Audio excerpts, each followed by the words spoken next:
Pippi Longstocking. When Pippi entered Villa Villicula for the first time, it was a lovely summer evening. The children next door, Tommy and Annika, were not at home. They had gone to visit their grandmother for a week, and so they had no idea that anybody had moved into the house next door. On the first day after they came back home again, they stood by the gate, looking out onto the street. They had no idea that there actually was a playmate so near. They were standing there considering what they should do and wondering whether anything exciting was likely to happen or whether it was going to be one of those dull days when they couldn't think of anything to play. And just then the gate of Villa Villicula opened, and a little girl stepped out.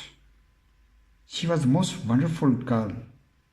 She was the most remarkable girl Tommy and Annika had ever seen.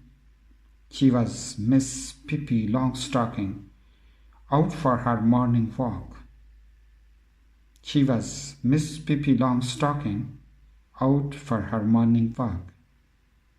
This is the way she looked. Her hair, the color of a carrot, was braided in two tight braids that stuck straight out. Her nose was the shape of a very small potato and was dotted all over with the freckles. It must be admitted that the mouth under this nose was a very wide one, with strong white teeth. Her dress was rather unusual. Pippi had made it herself.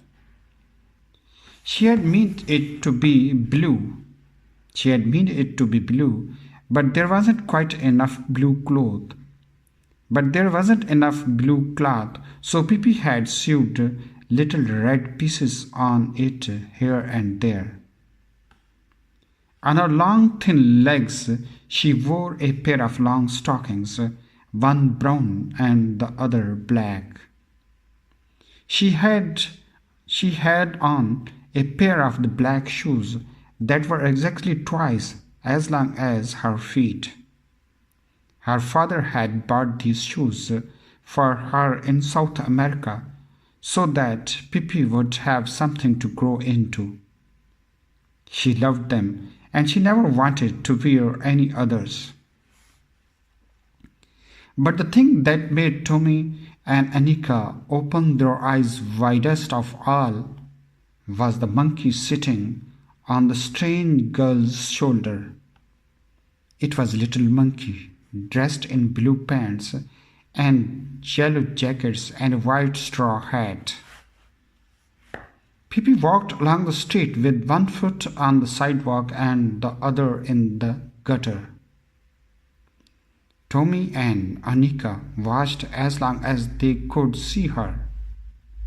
In a little while she came back, and now she was walking backward. That was because she didn't want to turn around to get home. When she reached Tommy's and Annika's gate, she stopped. The children looked at each other in silence. At last Tommy spoke. "Why did you walk backward?"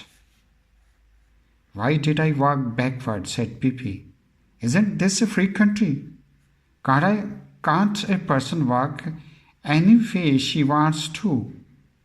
Let me tell you that in Egypt, everybody walks that way, and nobody thinks it's the least bit strange." "How do you know?" asked Tommy. "You have never been to Egypt, have you?" "I have never been to Egypt. Indeed, I have. That's one thing you can be sure of. I have been all over the world and seen many things strange than people walking backward. I wonder what you would have said if I had come along walking on my hands the way they do in the forest Asia. No, you must be lying, said Tommy. Pippi thought for a moment. You're right, she said sadly. I'm lying. It is wicked to lie, said Annika, who had at least gathered up enough courage to speak. Yes, it is very wicked to lie, said Pippi, even more sadly. But I forget it now and then. And how can you expect little child like me to always tell the truth when my mother is an angel and my father is king of Cannibal Island, and I have sailed on the ocean all my life? Then Pippi smiled and continued, and let me tell you that in the Congo there's not a single person who tells the truth. They lie all day long, begin at 7 in the morning and keep on until sundown. So, if I should happen to lie now and then, you must try to excuse me and remember that it's only because I stayed in Congo a little too long. We can be friends anyway, can't we? Oh, sure, said Tommy, and realized suddenly that it was not going to be one of those dull days. By the way, would you come and have breakfast with me? Asked Pippi. Why not? Said Tommy. Come on, let's go. Oh yes, let's, said Annika. But first I must introduce you to Mr. Nelson. But first I must introduce you to Mr. Nelson, said Pippi, and the little monkey took off his cap and bowed politely.